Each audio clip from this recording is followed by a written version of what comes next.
Hello students, I hope आप सब लोग ठीक होंगे। तो लास्ट क्लास में हमने लेक्चर 5 कवर किया था और अब हम इस क्लास में लेक्चर 6 कवर करने वाले हैं, आपके चैप्टर नंबर 1 का, रिप्रोडक्शन इन फ्लावरिंग प्लांट्स का। तो चैप्टर 5 में मतलब लेक्चर 5 में हमने पढ़ा था पोस्ट फर्टिलाइजेशन इवेंट्स और स्ट्रक्चर्स के बारे में, जिसमें आपकी कॉटलेंडन्स आ गई थी, एंडोस्पर्म्स आ गए थे और आपके एम्ब्रियो के बारे में हमने बताया था, डाइकॉट, मोनोकॉट, और पूरा जो स्टेजेस थी एम्ब्रियोजेनी की, वो हमने एक एक स्टेज को आपके साथ में स्टडी किया था। ठीक है, तो लेक्चर 6 में यानी कि आज की क्लास में हम सीड्स टॉपिक पढ़ने वाले हैं। आज हमारा सीड्स का टॉपिक चलेगा और होप सो आज हम इस चैप्टर को खत्म भी कर देंगे। चलिए स्टार्ट करते हैं। तो सीड में सबसे पहले इन्होंने लाइन दे रखी है एनसीईआरटी में, इन एंजियोस्पर्म्स। अरे हम एंजियोस्पर्म ही पढ़ रहे हैं यार। The seed is the final product of sexual reproduction. इस चीज को आप मार्क कर लीजिए, इस लाइन को आप मार्क कर लीजिए, क्योंकि ये पीवाईक्यू में काफी बार पूछा गया है। ये पीवाईक्यू में काफी बार क्वेश्चन पूछा गया है। क्वेश्चन कैसे आता है उसको सुन लीजिए। ये क्वेश्चन में पूछते हैं कि एंजियोस्पर्म में final product of sexual reproduction क्या है, तो वहां पे आपको सीड पे टिक करना है। ठीक है, आगे बढ़े। It is often described as the fertilised ovule. अच्छा, हमने पिछले ही लेक्चर्स में कवर किया था और ये बताया था कि जो ओव्यूल है वो चेंज होता है सीड में मैच्योर होने के बाद में, जो ओवरी है वो चेंज होता है फ्रूट में मैच्योर होने के बाद में। लेकिन एक चीज रह गई थी कि जो सीड कोट है, सीड कोट है वो आपका जो है, सॉरी सीड कोट पहले नहीं, सीड कोट बाद में बनता है। तो इंटेग्यूमेंट्स जो हैं, इंटेग्यूमेंट्स जो हैं वो आपकी चेंज होंगी किसमें? सीड कोट में। वो सीड कोट बनाती। ठीक है, पढ़े आगे। तो यहां पे वही कह रहा है कि वो एक फर्टिलाइज्ड ओव्यूल की तरह ही हम डिस्क्राइब उसको कर सकते हैं। Seeds are often inside the fruit. भाई ओव्यूल ओवरी के अंदर था, तो क्यों नहीं फ्रूट के अंदर ही सीड होगा? डेफिनेटली होगा। अब एक सीड में, टिपिकल सीड में क्या क्या चीजें होती हैं? सीड कोट होता है, कॉटलेंडन्स होते हैं। आपने सीड कोट के बारे में मैंने आपको भी बताया। कॉटलेंडन्स और एम्ब्रियो एक्सेस के बारे में हमने लास्ट क्लास में कवर किया था। ठीक है, the cotyledons of the embryo are simple structures, generally thick and swollen due to the storage of food reserves as in legumes।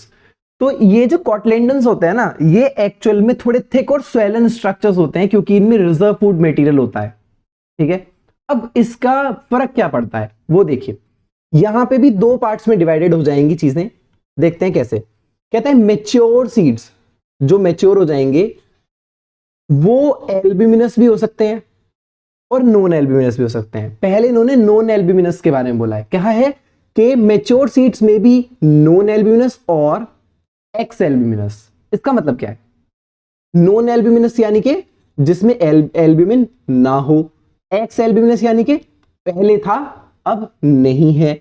दोनों का सेम मीनिंग है। Non albuminous seeds have no residual endosperm. Mark this statement, PYQ में ये चीजें आ चुकी हैं।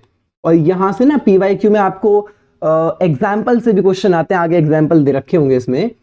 As it is completely consumed during the embryo development. Embryo development के time पे कंप्लीटली कंज्यूम्ड हो जाते हैं।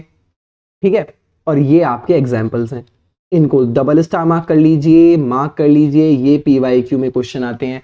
वो क्वेश्चन दो तरीके से पूछ सकता है, डायरेक्ट आपसे एग्जाम्पल मांग सकता है वो नॉन एल्ब्यूमिनस के, ठीक है, और एक कहानी बना के भी क्वेश्चन दे सकता है कि जिसमें कोई भी रेसिडुअल एंडोस्पर्म ना हो, नो रेसिडुअल एंडोस्पर्म, उसको बताओ। ठीक है, या फिर कह सकता है कि कंप्लीटली कंज्यूम्ड जिसमें हो गया हो, तो उसमें प्योर ग्राउंडनट आप आंसर लगाएंगे। अब एल्ब्यूमिनस भी हो सकते हैं। तो albuminous seed retain a part of endosperm.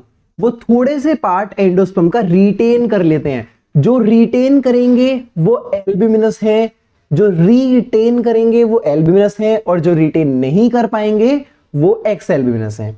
As it is not completely used up during embryo development. और इसके एग्जांपल क्या है? वीट, मेज, बार्ले और कैस्टर। इसको भी स्टार मार्क कर लीजिए, ये भी PYQ के क्वेश्चंस हैं। बताया ना आपको कि एग्जाम्पल से क्वेश्चन आना मतलब आते ही आते हैं, आप इस चीज को मान के चले। Occasionally in some seeds such as the black pepper, इस चीज को डबल स्टार मार्क कर लीजिए और इस चीज को अंडरलाइन कर लीजिए कि ब्लैक पेपर और बीट ओकेजनली की बात करी गई है, यानी कि ज्यादातर नहीं होती, कभी कभी हो सकती है किसी किसी सीड में, जैसे कि ब्लैक पेपर में और बीट में, कि रिमिनेंट रह जाता है, रिमिनेंट न्यूसेलस का रह जाता है, और इसको क्या बोलते हैं, पेरिस्पर्म। डायरेक्ट पेरिस्पर्म के एग्जाम्पल भी पूछ सकता है और रिमिनेंट ऑफ न्यूसेलस के एग्जाम्पल भी पूछ सकता है। यहां से फ्रीक्वेंट क्वेश्चन जनरेट होते हैं, 80 से 90% चांसेस हैं कि यहां से क्वेश्चन आएगा। ठीक है, ये पैराग्राफ जो आपने भी कवर किया, ये पैराग्राफ जो आपने अभी कवर किया है, ये बहुत ही इंपॉर्टेंट पैराग्राफ है। ठीक है, ये वाला पैराग्राफ आपका बहुत इंपॉर्टेंट है, यहां से क्वेश्चन बनते ही बनते हैं, मैक्सिमम टाइम से यहां से क्वेश्चन बनते हैं। ठीक है, integuments of the ovules harden as the tough protective seed coats. Integuments को मैंने बोला था ना कि वो क्या मैच्योर होकर के सीड कोट्स बन जाते हैं, tough protective seed coats, protect करते हैं वो। ठीक है, the micropyle remains as a small pore in the seed coat. अब देखिए, माइक्रोफाइल एक स्मॉल पोर रह जाता है सीड कोट के अंदर। आपने ऐसे वाला स्ट्रक्चर पढ़ा था ना, एक कुछ ऐसा करके स्ट्रक्चर था, है ना, और साथ में ऐसा करके कुछ था। ठीक है, जिसको आप इसको आउटर इंटेग्यूमेंट बोल रहे थे, इसको इनर इंटेग्यूमेंट बोल रहे थे। ये आपका माइक्रोफाइलर एंड में क्या था, माइक्रोफाइलर एंड में ये आपका था क्या, जम्पोर। याद आया कुछ, जम्पोर करके था। वही माइक्रोफाइलर एंड में जम्पोर जो स्मॉल पोर था, वो यहां पे भी स्मॉल पोर रह गया। ठीक है, और ये आपको पता है यहां पे जो इससे अलग अलावा जो ये जो स्ट्रक्चर था, ये क्या था आपका, micro sorry integuments, outer integument and inner integument. ठीक है, डन। चलिए, अब कहता है this facilitates entry of the oxygen, यहां से अब ऑक्सीजन की और वाटर की एंट्री होगी into the seed during germination. Germination के टाइम पर, सीड जर्मिनेशन के टाइम पर यहां पर ऑक्सीजन और वाटर की एंट्री को फैसिलिटेट करता है ये पोर। एज द सीड मैच्योर, अब सीड मैच्योर हुआ तो क्या हुआ, it's water content is reduced and the seed becomes relatively dry. Water content reduce हो जाएगा और सीड थोड़ा सा रिलेटिवली ड्राई हो जाएगा। ठीक है भाई, वाटर कंटेंट कम हो जाता है तो सीड ड्राई होगा ही होगा, और सीड्स आपने देखे होंगे, आपने खुद भी देखे होंगे, थोड़े ड्राई होते हैं। तो कहता है उसमें केवल 10 to 15% ही बाय मास उसका मॉइस्चर रहता है, कि अगर कोई सीड 1 ग्राम का है, अगर कोई सीड 1 ग्राम का है तो उसमें 0.1 या फिर 0.15 इतने ग्राम ही उसमें आपको वाटर देखने को मिलेगा। ठीक है, the general metabolic activity of the embryo slows down, वहां पे अब general metabolic activity slow down हो जाएगी, क्योंकि अब क्या होगा, अब सीड वो बन चुका है, वो ड्राई भी हो चुका है, तो अब मेटाबॉलिक एक्टिविटी स्लो डाउन हो जाएगी, बहुत ज्यादा कम हो जाएगी। द एम्ब्रियो में एंटर अ स्टेट, में एंटर अ स्टेट क्यों, अगर वो सो नहीं करा गया, अगर उसको बोया नहीं गया है कहीं पे, तो वो एक स्टेट में चला जाता है जिसको आप कहते हैं डॉर्मेंसी। ठीक है, इस वाटर कंटेंट वाली चीज को ध्यान रखेंगे, यहां पर 10 to 15% होता है। जंप और क्या फैसिलिटेट करता है उसको ध्यान रखेंगे इस पैराग्राफ में। ठीक है, और डॉर्मेंसी एक इनएक्टिव स्टेट है। और if favourable conditions are available, जैसा कि मैंने आपको बताया कि अगर नहीं उसको बोया गया, अगर उसको जर्मिनेट नहीं करा गया, अगर वहां पे सूटेबल या फेवरेबल कंडीशंस आ जाती हैं तो वो जर्मिनेट कर जाएगा। ठीक है, चलिए आगे। चलिए, as ovules mature into seeds, हमने बताया था ओव्यूल सीड में मैच्योर होती हैं और ओवरी डेवलप होती है फ्रूट में। अभी तो बता के आ रहे हैं आपको, अभी तो बताया था, ये रहा, ये देखो, ये रहा, देखा, अभी तो बताया। That is the transformation of ovules into seeds and ovary into fruit proceed simultaneously. ये जो दोनों के प्रोसीड ट्रांसफॉर्मेशन, ये जो ट्रांसफॉर्मेशन है ओव्यूल से सीड में और ओवरी से फ्रूट में, ये साइमल्टेनियसली यानी कि साथ के साथ चलता रहता है। ठीक है, the wall of the ovary, अब जो ओवरी वॉल याद है आपको, ओवरी वॉल पढ़ी थी हमने, तो जो ओवरी वॉल होती है ना वो भी डेवलप होगी और वो बनाएगी पेरिकार्प। जो ओवरी की वॉल होगी वो क्या बनाएगी, पेरिकार्प बनाएगी। द फ्रूट्स में बी फ्लैशी, अब फ्रूट कैसे हो सकते हैं, फ्लैशी भी हो सकता है। आपको पता है गुआवा जो है वो आपका एक पूरे अच्छे खासे मास का होता है, तो वो फ्लैशी हो गया। ऑरेंज फ्लैशी होते हैं, मतलब उसमें अच्छा खासा आपको कंपाउंड मिल जाता है। ठीक है, या फिर मैंगो हो गया, ऐसे इनको ध्यान रख भी सकते हैं। वैसे ध्यान रखने की जरूरत नहीं है क्योंकि यहां से काफी most of the times question नहीं ही बनता है। मे बी ड्राई, अब वो फ्लैशी था है ना, ड्राई भी हो सकता है। ग्राउंडनट, मूंगफली, आइए ना, मस्टर्ड, किसी ने सरसों देखी हो, है ना, एटसेट्रा, तो ये ड्राई होते हैं। Many fruits have evolved mechanism for dispersal of seeds, तो बहुत से ऐसे फ्रूट्स होते हैं जिनके पास में मैकेनिज्म होता है, सीड डिस्पर्सल का मैकेनिज्म होता है।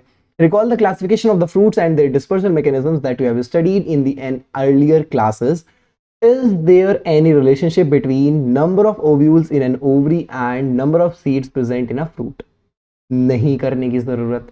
ठीक है, यहां से काट देता हूं, कभी आपको ऐसा लगे कि सर ने तो पूरा पैराग्राफ ही कटवा दिया और मेरे को आके दोष देने लगो कल को, लेकिन ये करने की ज्यादा जरूरत आपको नहीं है, कोई मैटर नहीं करता। प्लांट्स, अब ये मोस्ट प्लांट्स की बात करें, जहां पे आपको मोस्टली जैसे शब्द आ जाए ना वहां पे केयरफुल रहना है। ठीक है, मोस्ट ऑफ द, मोस्टली या मोस्ट। ठीक है, in most plants by the time the fruit develops from the ovary other floral parts degenerate and fall of.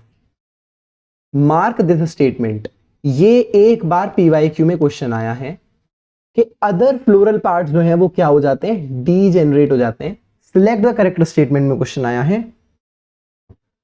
However, in a few species such as apple, अब Apple में however करके वो कुछ बता रहा है, तो एप्पल में, स्ट्रॉबेरी में और कैश्यू में वो कह रहा है कि थैलेमस डीजेनरेट ना हो करके वो भी कंट्रीब्यूट कर देता है फ्रूट फॉर्मेशन में, फ्रूट बनाने में, इसलिए इनको फॉल्स फ्रूट कहा जाता है।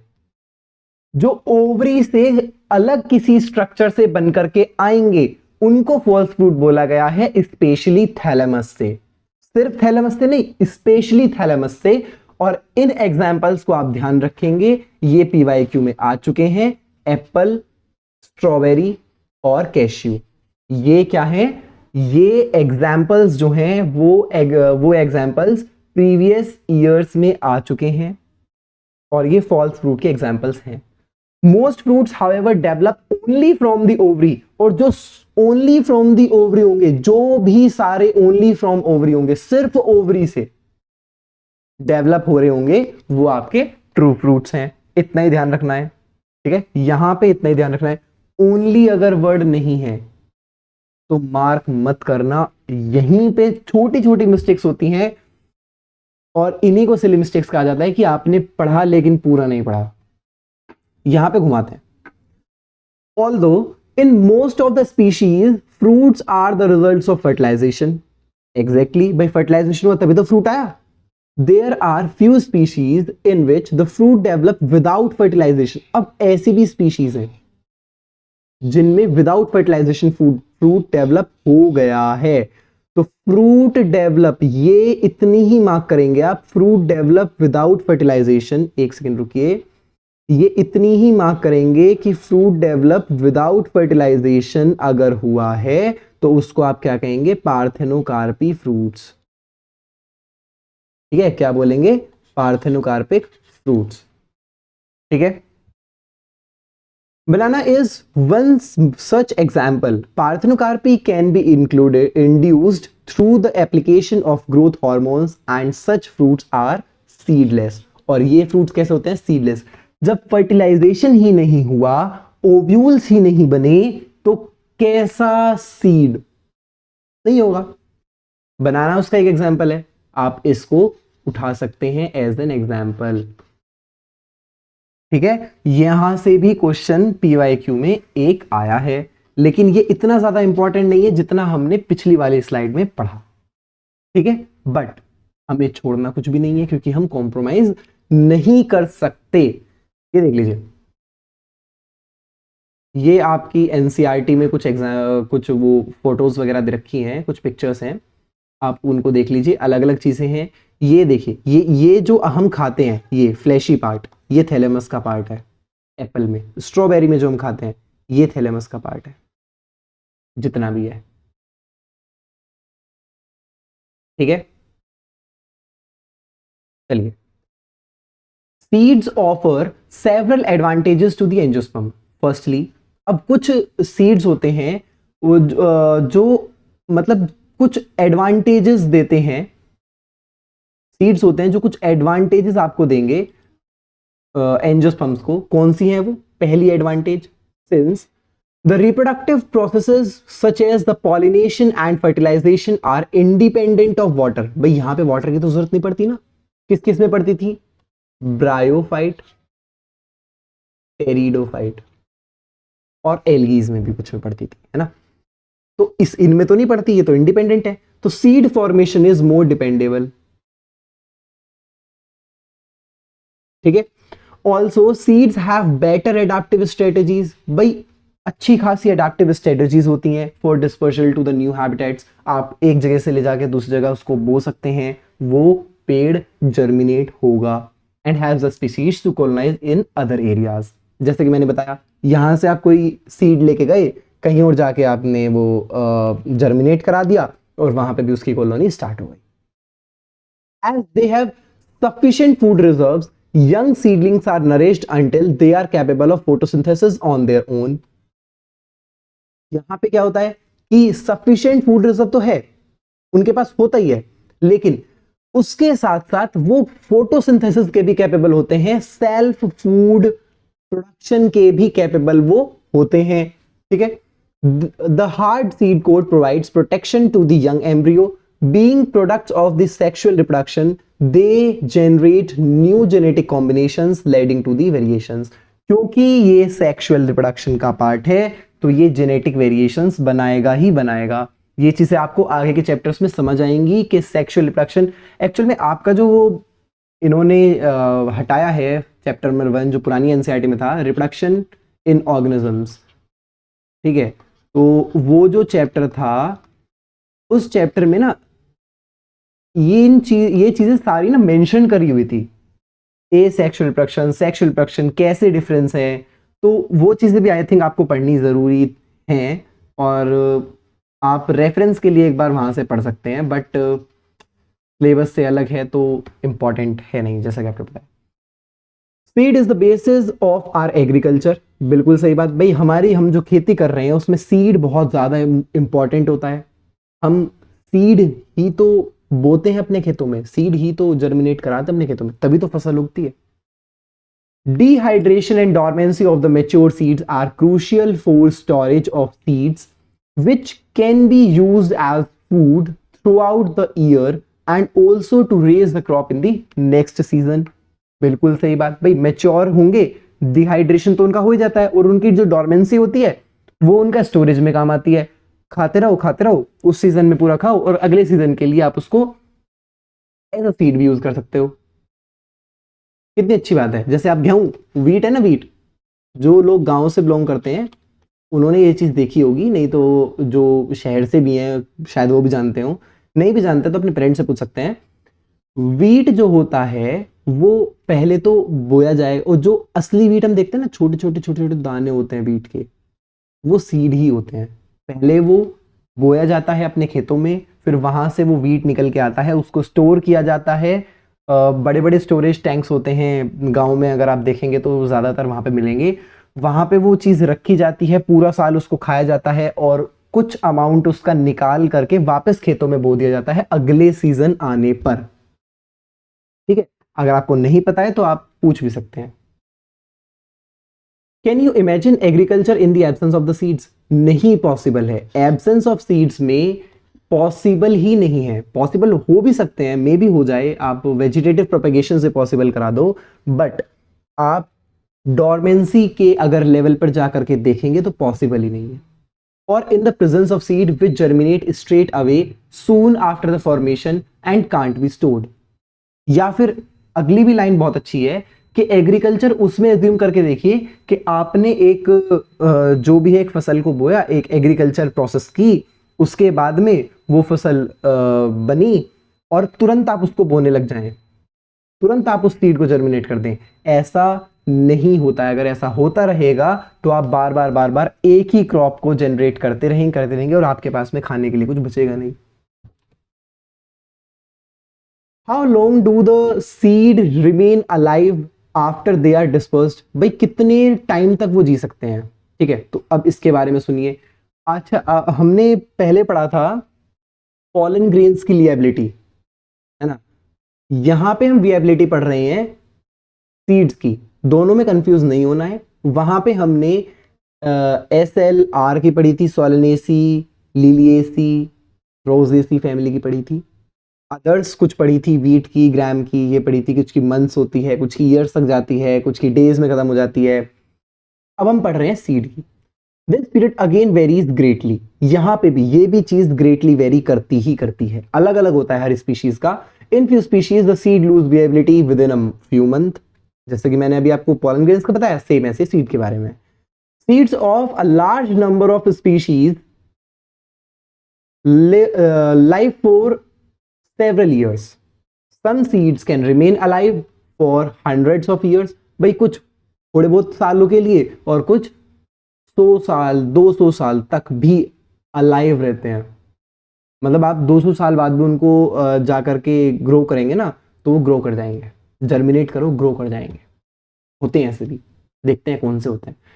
There are several records of very old yet viable seeds. Record breaking seeds भी अपनी विएबिलिटी शो करते हैं जिनको थाउजेंड्स ऑफ ईयर्स हो चुके हैं। देखते हैं कौन सा है। जो अभी तक का सबसे नोन ओल्डेस्ट है वो क्या है? ल्यूपाइन। मार्क दिस स्टेटमेंट, बहुत ज्यादा बार यहां से क्वेश्चन आया है, PYQ है ये आपका। ल्यूपिनस, ल्यूपाइन का जो साइंटिफिक नेम है वो है ल्यूपिनस आर्टिकस। ये एग्जीक्यूटेड हुआ था आर्कटिक ट्यूंड्रा से और सबसे ज्यादा ओल्डेस्ट, सबसे ज्यादा पुराना यही है।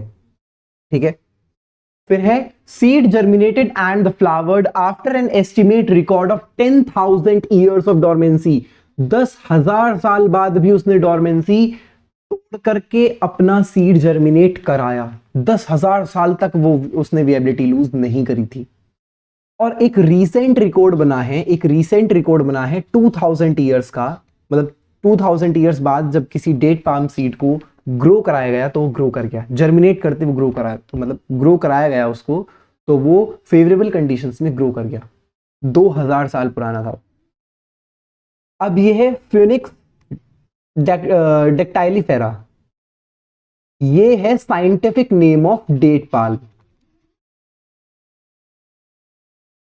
ठीक है, discovered during the archaeological excavation of the King Herod palace. ये भी याद करने जरूरी है दोनों में ही। ठीक है, जो अगर कहीं भी किंग आ जाए तो किंग को ये मत समझ लेना कि जो ज्यादा वाला है वो किंग के पास था। नहीं, ऐसा नहीं है। आर्कटिक ट्यूंड्रा में 10,000 वाला था, ल्यूपिनस आर्टिकस था उसका नाम। आर्कटिक यानी कि आर्टिकस, ऐसे भी याद कर सकते हैं। और किंग हेराल्ड के जो पैलेस में जो डेड सी के पास जो आपको मिला था उसके केवल 2000 साल पुरानी ही थी। ठीक है, और उसका नाम था फिनिक्स डेक्टाइलिफेरा। चलिए अब आगे चलते हैं। कहता है apomixis and polyembryony. Although seeds in general R the products of fertilization, a few flowering plants such as some species of the Estercaceae and the grasses have evolved a special mechanism to produce the seeds without fertilization that is called apomixis. अब यहाँ पे apomixis क्या होती है? इन्होंने बताया कि कुछ फ्लावरिंग प्लांट्स ऐसे कर देते हैं। कौन सी फैमिली के? Some species of Estercaceae and grasses. Mark this statement. ज्यादातर क्वेश्चन नहीं आया यहां से, लेकिन आप मार्क कर सकते हैं क्वेश्चन यहां से आने की संभावनाएं हैं। उन्होंने एक स्पेशल मैकेनिज्म को इवॉल्व किया जिसमें बिना फर्टिलाइजेशन के ही सीड बना दिया। अभी तक सीड बिना फर्टिलाइजेशन के नहीं बना था। यहां पे बच्चे कंफ्यूज होते हैं। जो पार्थेनोकार्पी थी वो आपकी थी fruit without fertilisation. Fruit without fertilisation, ठीक है। लेकिन फ्रूट विदाउट फर्टिलाइजेशन, लेकिन जो एपोमिक्सिस है वो सीड विदाउट फर्टिलाइजेशन है। डिफरेंस है। Thus, apomixis is an asexual reproduction।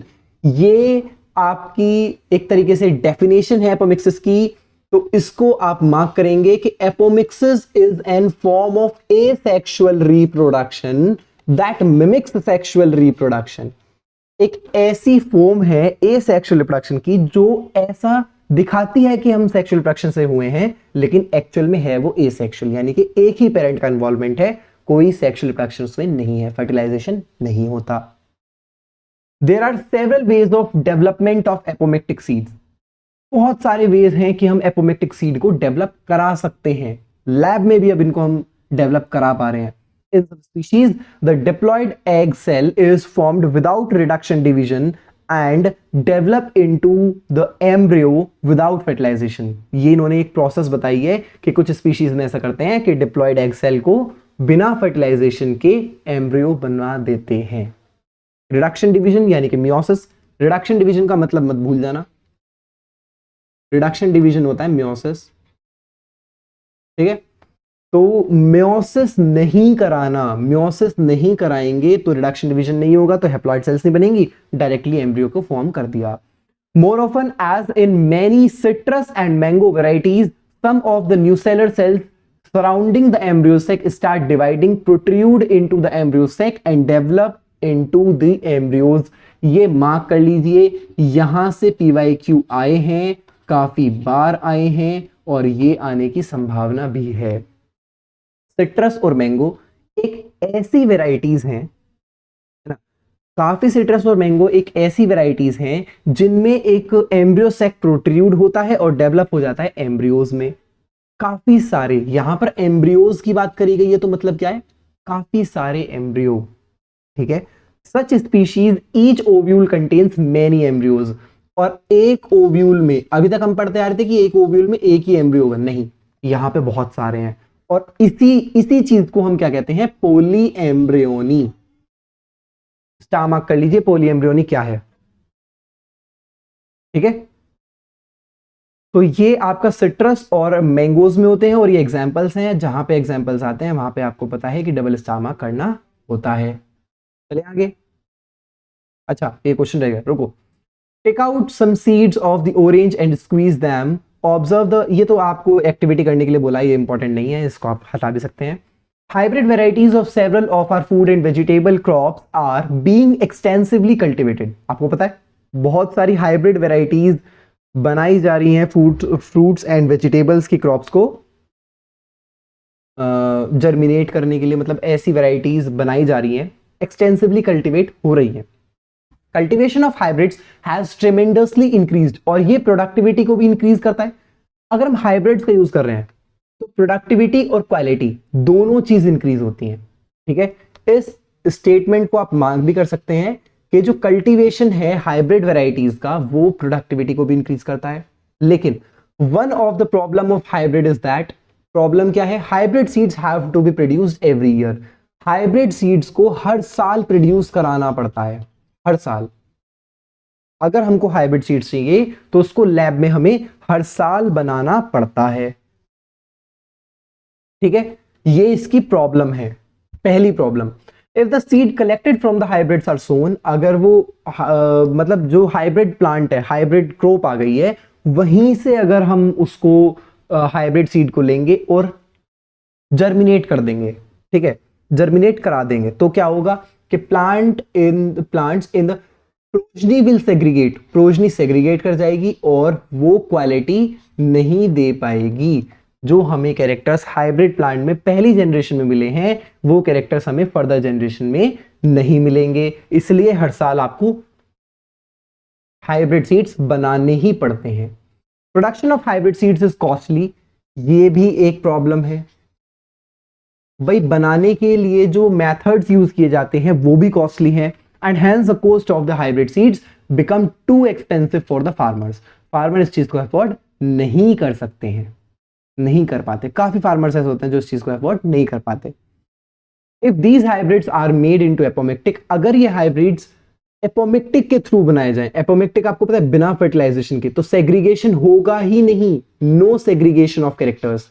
Segregation का मतलब क्या होता है, सेग्रीगेशन की प्रोसेस क्या होती है, वो आप चैप्टर 5 में चैप्टर 4 में आई थिंक पढ़ेंगे, जो आपकी सेकंड यूनिट है उसमें आप इसको कवर करेंगे। ठीक है, इन दी हाइब्रिड प्रोजनी, ठीक है, then the farmers can keep on using the hybrid seeds to raise new crop every year after year, and he does not to buy hybrid seeds every year। ठीक है, अगर ऐसा कुछ हो जाता है, इन्होंने उसका फिर बेनिफिट बताया है कि अगर ऐसा कुछ हो जाता है, पहली बात तो आप इस चीज को मार्क करेंगे कि एपोमिक्टिक में कोई सेग्रीगेशन नहीं होगा, हाइब्रिड्स में कैरेक्टर्स में कोई सेग्रीगेशन नहीं हो, क्योंकि रिडक्शन डिवीजन हुआ ही नहीं, तो सेग्रीगेशन किस नाम का। ठीक है, फिर उन्होंने बोला है, उसके बेनिफिट्स बताए हैं कि अगर ऐसा होता है कि एपोमिक्टिक से हम हाइब्रिड बना रहे हैं तो हमें हर साल हाइब्रिड खरीदने की जरूरत नहीं पड़ेगी, एपोमिक्टिक से ही बना लेंगे और उनको जर्मिनेट करा देंगे। ठीक है, because of the importance of apomixis in the hybrid seed industry, active research is going on, और इस चीज पे काफी ज्यादा लेबोरेटरीज में अलग अलग जगह पर वर्ल्ड में इस चीज को समझने के लिए, किसको, जेनेटिक्स ऑफ एपोमिक्सिस को समझने के लिए अलग अलग रिसर्चेस चल रही हैं कि हाइब्रिड सीड्स को हम एपोमिक्सिस के थ्रू कैसे ट्रांसफर उनकी जीन्स को करके हम कैसे एपोमिक्टिक सीड्स बना सकते हैं हाइब्रिड सीड से। ठीक है, यहां तक आपको सब कुछ समझ में आया? तो यहां पे आपका चैप्टर 1 खत्म हो जाता है, चैप्टर 1 एंड हो जाता है यहां पे आपका। अगर आपको कोई भी प्रॉब्लम किसी भी स्लाइड में, किसी भी वीडियो में है, पीछे पास्ट में भी है, या फिर इससे एक्स्ट्रा भी अगर आपका कोई डाउट है, तो आप हमें वो कमेंट करके बता सकते हैं। हम उस पर एक सेपरेट वीडियो बनाकर आपका हर एक डाउट सॉल्व करने की कोशिश करेंगे। आपको क्या करना है, सिर्फ आपको एक कमेंट करना है और हम उसको, आपको उसके लिए एक सेपरेट वीडियो डाउट क्लास की इस चैप्टर की अलग से बना करके उसको पोस्ट कर देंगे, वहां से आप अपने डाउट्स को क्लियर कर सकते हैं। ठीक है, तो ये आपका चैप्टर 1 यहां पे खत्म होता है। नेक्स्ट ऑल्टरनेट डे हम चैप्टर 2 को स्टार्ट करेंगे, जिसका हम फर्स्ट लेक्चर स्टार्ट करेंगे। I think reproduction in human chapter है आपका सेकंड, तो हम उसको स्टार्ट करेंगे। यहां तक आपको हर एक लाइन, हर एक वर्ड का मीनिंग बताया गया है, समझाया गया है, जिससे कि आप उसको जब अपनी एनसीईआरटी से पढ़ें तो एटलीस्ट आपको कोई प्रॉब्लम ना हो, किसी वर्ड को समझने में प्रॉब्लम ना आए, किसी लाइन को समझने में प्रॉब्लम ना आए। इस वजह से और यही इस सीरीज का मोटिव भी है, इस वजह से आपको हर एक लाइन, हर एक वर्ड की मीनिंग बताई गई है एनसीईआरटी, और फुल एनसीईआरटी कवर कराई गई है। एनसीईआरटी पर ही स्टिक रहिए, आप 95% से ऊपर क्वेश्चंस कर पाएंगे। 95 भी बहुत कम हो गया, मैं 98 कहना चाहूंगा। 98% questions directly from the NCERT आते हैं, directly from the text book of NCERT आते हैं। सिर्फ आपको दिमाग लगा करके समझने की जरूरत है, और मैंने हर एक लाइन आपको समझाई है, तो ऐसा कुछ नहीं है कि आपको समझ में नहीं आया होगा। फिर भी नहीं आया है तो आप एक बार वीडियो दोबारा देख लीजिए, नहीं तो आप कमेंट करके हमें बोल सकते हैं, हम किसी और मेथड से उस चीज को समझाने की कोशिश करेंगे। ठीक है, तो इस चीज को आप दोबारा से जाकर रिवीजन करेंगे। तब तक के लिए